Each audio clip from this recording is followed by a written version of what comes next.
Hej, jeg sidder ude foran et trykkeri i min bil. Nede i trykkeriets kælder er vores CD Killers Builders of the Hive ved at blive trykt. Eller jeg har fået lov til at komme ned og kigge, om det er blevet helt perfekt, det de har lavet.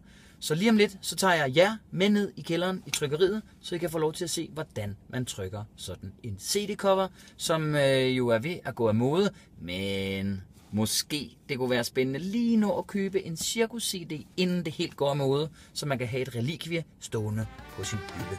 Cirkus for de gamle dage.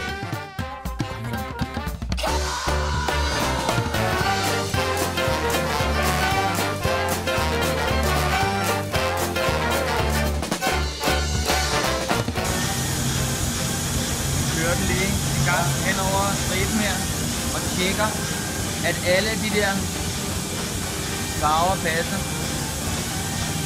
Sender den en bil derover til. Sender den besked til den der maskine om at lukke lidt mere op. Ja, det går jeg ind og godkender. Ja. Det står eksperten her og godkender alt det der. Ja, ja. Det er jo de der, jeg skruer ned for, når du fortæller. Ja, ja, præcis.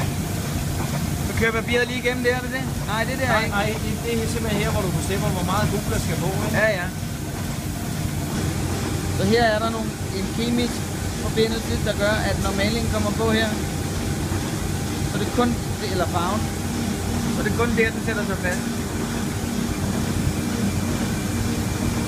Ja, ja. Så ender det dernede. Så kommer de til sidst ud derovre. Ja, sådan ser det altså ud, når man trykker en CD. En hel palle CD-covers. Værsgo. God appetit.